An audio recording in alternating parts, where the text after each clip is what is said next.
歡迎嚟到阿 Keep 易跑會友嘅 podcast，我係阿英。今日好開心邀請到楚大俠嚟到呢個 podcast 啦，不如你又介紹下自己。Hello，我係羅楚健，咁大部分人都叫我做楚大俠嘅。咁其實呢個名係點樣嚟呢？咁其實係好多好多年前我玩過一個 Backwater 嘅比賽啦。咁我翻咗香港，咁我啲朋友就幫我做個節祝會啊，即係慶祝下。咁佢哋喺個 banner 度咧就寫咗楚大俠歡迎回歸。咁佢哋由嗰一刻開始咧，就直接到而家咧，都係慢慢咁叫我做楚大俠咯。係啦，我係石 Sir 啦，咁我哋今日好歡迎楚大俠啦，我哋又講下點解今日會有楚健嚟分享啦，咁呢個係我哋阿 Keep 嘅榮幸嚟嘅，因為咧好多好多年前咧，咁阿楚健佢哋咧就想玩三項鐵人，係啊，咁機緣巧合咧，我就教佢哋操三節啦，咁跟住佢哋又教翻我玩山，咁所以我先開始玩山嘅，又咁好好啦，咁啊羅楚健有試過。香港100啦，冰封嗰年帶我走16個鐘頭01分翻嚟啦。咁我哋都一齊攞過韓國毅行者嘅冠軍啦。咁最癲嗰次咧，就喺4日入邊咧，一次過玩完一個哥本哈根226公里嘅 Ironman 全鐵，隔4日再玩埋 UTMB 嘅 CCC 100公里，竟然羅楚健就好輕鬆啦，我就竟然可以生還翻嚟，係啦，咁我真係好開眼界嘅。咁所以今日就邀請到羅楚健我嘅師傅咧嚟同我哋分享下近拋起一個極度厲害嘅比賽。咁楚健，你可唔可以介紹下你啱啱去咗邊度啊？其實我啱啱玩咗一個法國嘅6日多天賽，咁其實顧名思義啦，咁就6日就144小時，我哋就用晒佢嗰個時間去鬥多公里。咁其實我哋玩叫做多天賽咧，咁其實有啲咧就係用距離係計過，係啊，用距離計時間。我呢個咧就用時間去鬥公里，咁我嘅玩法唔同。咁咧，我就從你得知啦，咁咧，我見到你咧，哇，一個比賽跑成700幾公里喎，仲要咧係一個大約1.1公里嘅圈入邊鬥多圈喎。咁其實呢個比賽係咩比賽嚟㗎？即係點樣可以報到名啊？或者點解你會報呢個比賽咧？首先咁樣啦，我講翻我點樣報到呢個比賽啦。其實簡單啲嚟講係我識嗰啲台灣嘅朋友啦，喺 Facebook 裏邊，佢同我講翻話，因為我自己有玩開12小時、24小時、48小時，佢就話翻俾我聽咧，喂，有場啱啱前年就玩咗一場匈牙利嘅6天賽，但係今年呢個6天賽喺法國，咁佢問我想唔想參加，如果想參加呢，就要差唔多要報名啦。咁好多謝台灣啲朋友同我講聲，因為其實我都想玩咗好耐，但係冇一個接觸到呢樣嘢，因為其實呢啲資訊都比較少啲。咁佢話我哋台灣會出隊喎，咁我順便我試下報啦。咁其實點樣報呢？大部分嘅人呢都可以報嘅，不過個 director 呢，佢會篩選嘅人，即係未必會當選咯。咁你要俾咩資料呢？你可能要玩過12小時啊、24小時啊、48小時啊，或者更多天嘅比賽，你要將個成績 forward 俾佢，然後由大會再甄選。咁呢啲比賽呢，通常人數唔多咯。咁所以篩選出嚟嗰啲人呢，大部分嘅人都係通常玩過6天賽啊，或者有更加多嘅玩過10天賽。咁佢就會甄選，佢就會得到呢一個位咁樣咯。明白明白，咁慎防我哋嘅聽眾唔知邊個係楚大俠啦，我哋都係咁以介紹一下，認識楚大俠就知啦。佢係6奪樂施會毅行者冠軍嘅，係啦，包括日本啦、韓國啦，韓國嗰啲咧同我嘅，係啊，悉尼啦、紐西蘭啦、香港係攞過總冠軍嘅，係啦，咁同埋羅楚健試過完成過3次嘅4徑啦，係啊，咁同埋楚健都挑戰過頭先有講過 Backwater 啦，係一個大約溫度係超過50度嘅比賽，就由一個峽谷咧一路跑超過200公里，係啦，一路有爬升嘅，係啦，喺美國一個叫死亡谷嘅比賽。咁所以咧，如果唔知嘅可以係啦，上網再睇下。咁羅楚健係一個唔簡單嘅跑手嚟。你聽佢講就好似好簡單啫，每日跑咁多，跑6日，但其實咧佢每一日嗰個比賽係跑緊平均係121公里喎。不如你又講下你點樣跑到咁耐，同埋好似係要自我補給喎，咁咪即係孭住好重嘅嘢補給。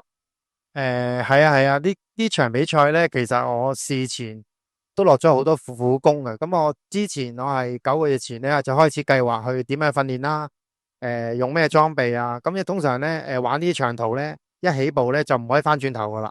即係你有咩用得唔好啊，或者有咩地方會令到身體有不適嘅地方咧，咁都盡量我要用我呢9個月裏邊咧去嘗試接觸呢啲嘅裝備，盡量避免到自己有咩傷患咯。咁我訓練咧，我通常我自己就用比賽去訓練啦。咁我通常我就用啲超長嘅距離嘅比賽去訓練，但係咧香港咧就比較少啲咁嘅長途嘅比賽啦。咁我就自己就去咗馬來西亞啦。咁馬來西亞有好多好合適嘅長途嘅比賽，包括 back to back 啦，一啲12小時嘅比賽啦，24小時嘅比賽啦。咁我啱啱喺2月裏邊咧就玩咗一場400公里嘅，咁係 continue 嘅400公里。咁就當其時完成咗咧，我都覺得好有信心做呢一次嘅6天賽事。咁直至完成咗400公里啦，咁我就開始都認識咗我所有嘅裝備都配合晒啦，我個訓練都大致叫完成啦。雖然今次法國賽事係冇補給，咁我都係一個人過去嘅，咁但係我 set 咗落嚟個 target 咧，好開心地我都可以做得到咯，就係喺呢9月裏面訓練出嚟嘅。你呢9個月其實點樣去訓練呢？即係例如你每個禮拜你其實需要擺幾多時間去訓練，或者會唔會需要咩好重嘅嘢去訓練啊？其實好多人都問我，其實去到臨尾一刻，其實係咪仲要訓練啊？或者我每個星期仲要訓練幾多公里啊？咁其實唔係嘅，我可以同你講，最尾嗰2個星期咧，我基本上係零操練。我係只係會可能喺屋企踩下單車啊，indoor bike 啊，或者我去游水咯。我會盡量放鬆個心情，將所有嘢唔好俾自己咁大壓力。反而呢一樣嘢係最緊要咯，識得放鬆自己嘅身體，個心態要有即係做住一個平常心嘅心態去比賽。因為今次都係我叫做第一次啦，第一次接觸6天賽，亦都係我第一次去完成6天賽。所以我喺未起步之前呢，我就一定要 set 咗個 target 俾自己。咁我自己都係諗住用600公里去完成。我諗呢一個 K 數又有少少困難，但係對於跑開步嘅人嚟講呢，都可能會叫做應付得到咯。哇，咁聽落去真係都唔係我哋啲凡人可以做到嘅。但係我哋啲凡人都想知多啲。咁例如跑6日啦，咁例如跑第一日咁樣先啦，係啦。咁咧咁嗰24個鐘係一路跑啊，定係跑下又會停下啊？定係即係嗰個節奏點樣掌握啊？即係跑完一次過跑好多先休息，定係跑下又會跑6個鐘休息1個鐘？我好似睇到有啲報道咁樣樣。本身就係嘅，我諗住 set 出嚟就係諗住跑6個鐘休息1個鐘，但係有視乎翻當時嘅天氣啊，或者我當一刻嘅狀態。因為我過咗法國呢個時差就同我哋香港啱啱倒轉咗，咁有啲嘢呢係我預料之外嘅。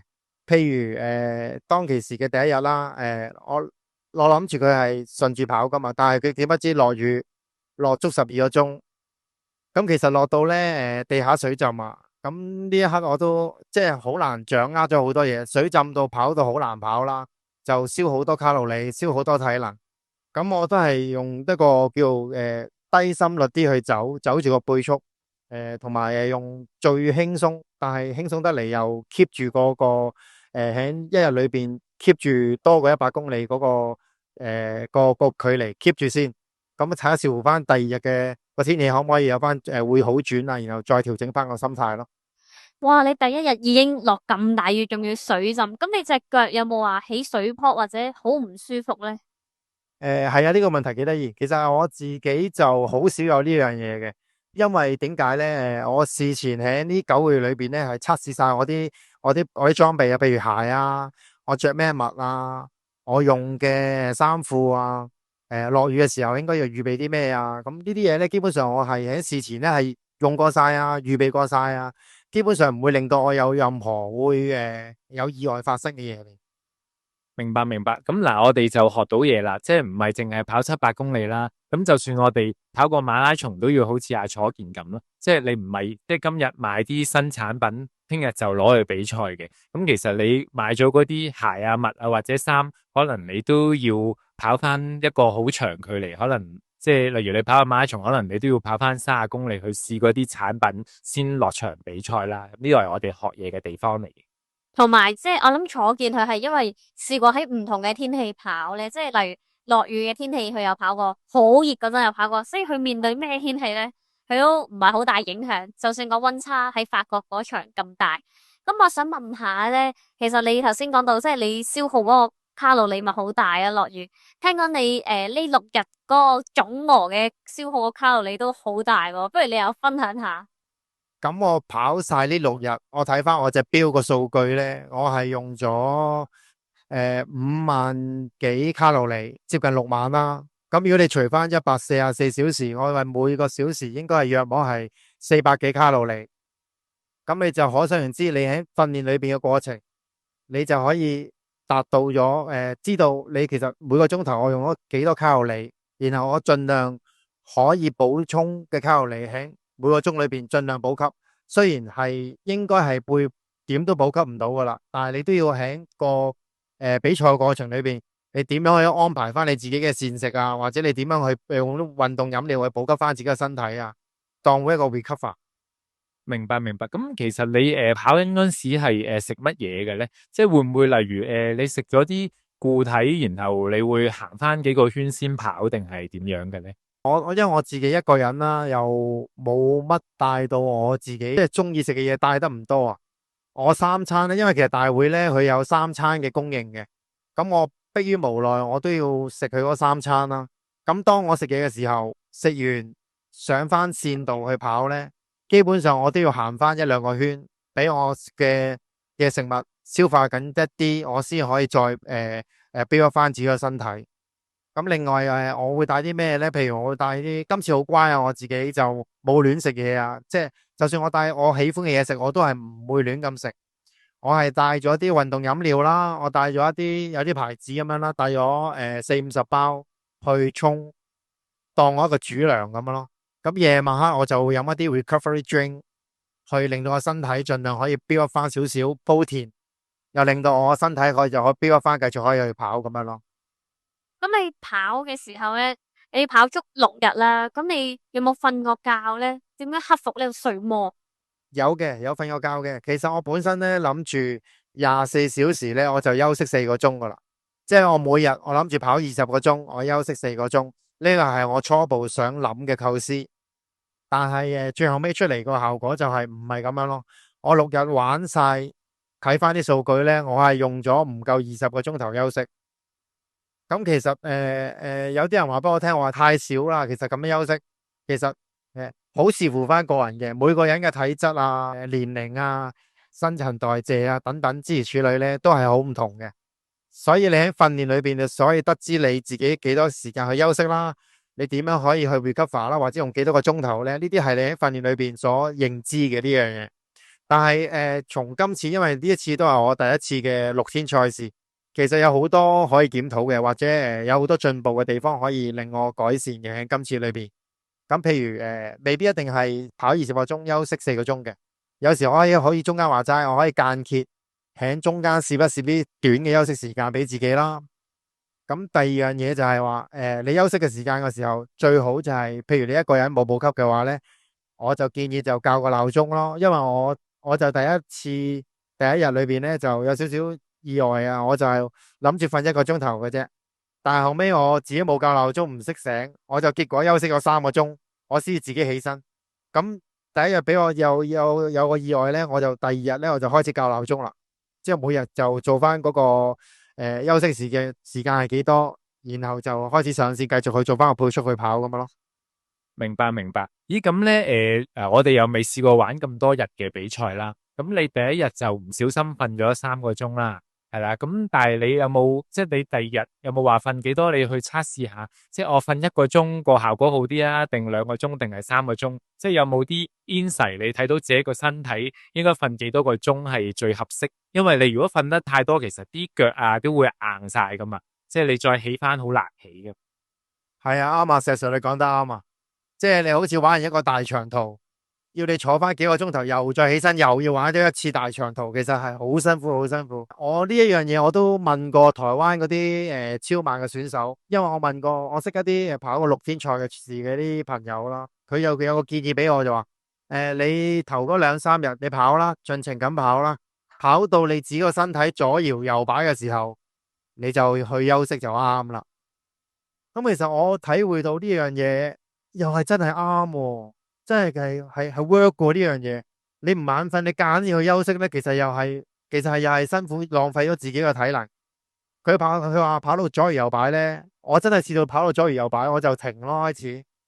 咁又第二日，即係我休息完之後，又係幾好喎呢個效果。咁其實我都幾建議大家可以試下嘅呢樣嘢。我哋加翻句啦，啲凡人唔好隨便模仿啊！我哋啲平民百姓去啦，左搖後擺咧，咁如果隔籬有引水道咧，可能就會跌咗落去噶啦。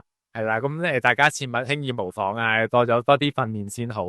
係啦，咁我又想問下楚健，咁我知道你會休息啦，咁你休息嗰陣時，我知道你都應該會測試過噶啦，咁你會唔會試下碌下腳有冇用啊，拉下筋有冇用啊，定係即係做啲乜嘢對你再休息完之後嗰個表現會更加好，或者食啲乜嘢會特別好啊？你有冇呢方面嘅研究咧？我事前我都有預備咗一啲叫做電解丸啊，或者 BCAA 或者中間食嗰啲藥丸，我都要食嘅。我即係類似啲濕條文咁樣啦。我係溫住會有食，因為我跑咁長途咧，我啲肌肉咧其實好易掹緊到一個地步，或者一個攰到一個地步嘅時候咧，其實已經係好緊好緊好緊。咁當我食咗嗰啲之後咧，我長期 keep 住某一個毛。即係個倍速都係令到我啲肌肉係好舒服啦，叫做即係唔會令到我乳酸提高啦，又唔會令到我啲肌肉好緊咯。咁第二樣嘢就係運動飲料我都一定要飲嘅，經常要飲，因為原來大會咧係冇提供呢一樣嘢，我去到先知道，我都愕咗然，因為我自己帶嘅運動飲料咧係得即係數包啦，唔係太多，我都係要因住嚟飲咯。咁另外一樣嘢，我自己有帶支按摩槍嘅，好迷你嗰隻按摩槍。咁其實係有用嘅，有用嘅。咁當我休息嘅時候咧，我順便打隻腳，咁可以從中咧俾我盡量舒緩啦。咁打完隻腳嘅時候，我又再休息下咁樣。明白明白。咁聽咗咁耐咧，我就知道呢個比賽係好辛苦、好辛苦、好辛苦啦。但係我哋都應該唔好難比較到嗰個程度。咁如果問你玩4徑辛苦定玩700公里辛苦，定係700公里會唔會辛苦2倍？咁你個感覺係點樣呢？其實我玩咗好多長途嘅，譬如我以前玩過法伯流沙啦，咁佢就係400公里自補給自導航，即係孭晒啲嘢去比賽嘅。咁另外又玩過4徑啦，4徑就一個298公里啦，又係一個跑山嘅一個超長途嘅比賽啦，有攀升啦。咁超馬賽就好似今次咁樣啦，法國6天賽啦。咁其實大家有個共通點嘅，都係一個好超長距離、超越極限嘅一個即係個運動啦，叫做。咁其實好難話相比嘅呢啲嘢，因為每一個項目可能用個肌肉都好唔同嘅。譬如你跑4徑，根本上你係用大腿啊，即係用某一啲肌肉係好唔同。但係你超馬咧又係用第二啲嘅肌肉嘅喎。咁你係重複用死嗰個肌肉咧，嗰種辛苦嘅程度又係難以想象嘅，亦都係呢3種裏邊有個共通點，就係都係多天賽事，亦都係要自己去控制你自己個補給，所以就係話你唔可以呢一刻冇玩過任何嘢就走落去報名咯。我絕對唔建議呢一樣嘢，因為我自己玩咗好多啦，就等於頭先所講話，我玩過12小時啊。24小時我都超過玩咗10場以上噶啦，咁另外48小時啊，直至呢一刻叫做多天賽啦。咁其實我唔係話由一開始就即刻跳上去玩多天賽，咁可能會傷到自己嘅身體。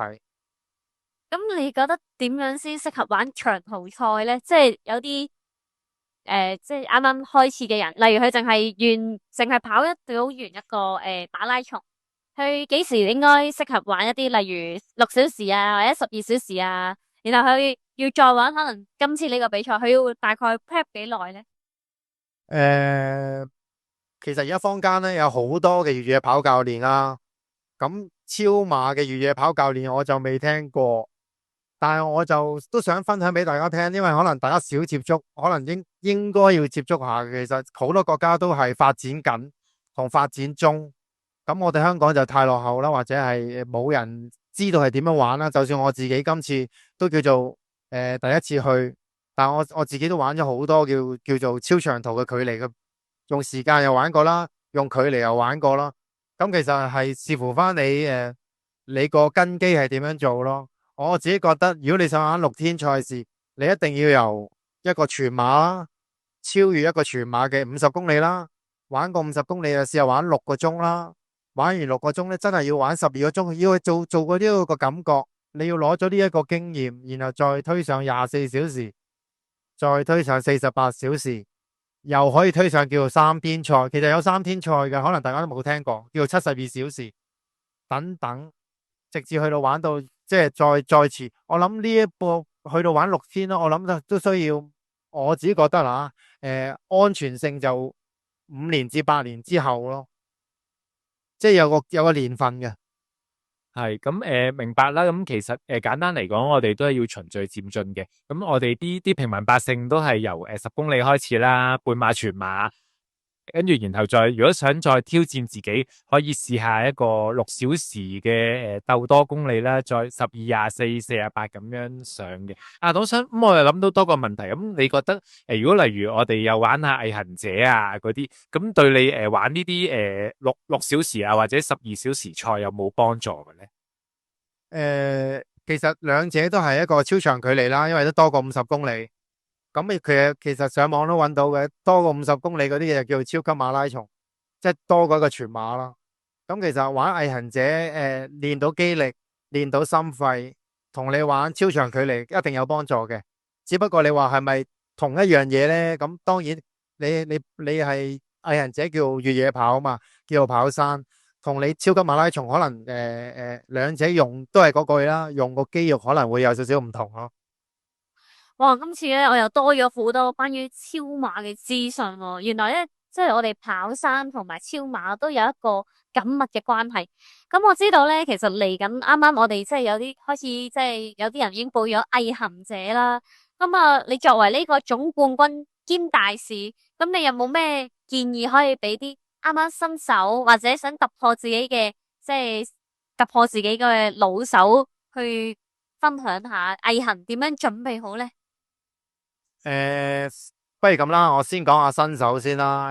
新手通常就係可能玩咗1、2年啦，或者係5年內，我都覺得叫新手噶啦。咁其實係你知毅行者啦，唔係個人嘅比賽嚟嘅，或者唔係個人嘅活動嚟嘅。好唔同你出邊嗰啲個人比賽嘅。咁盡量每個月起碼都要抽翻少少時間，要4個人一齊出嚟，試下腳啦，我哋叫做試翻個時間啦。即係你可能未你哋4個一齊會訂立咗一個目標噶嘛。咁喺呢個目標裏邊，試下可唔可以喺啲分段裏邊就做得到咯。如果做唔到嘅，可能要調整一下啦。又或者新手嘅時候因為可能冇接觸過夜山，點解我哋要行夜山呢？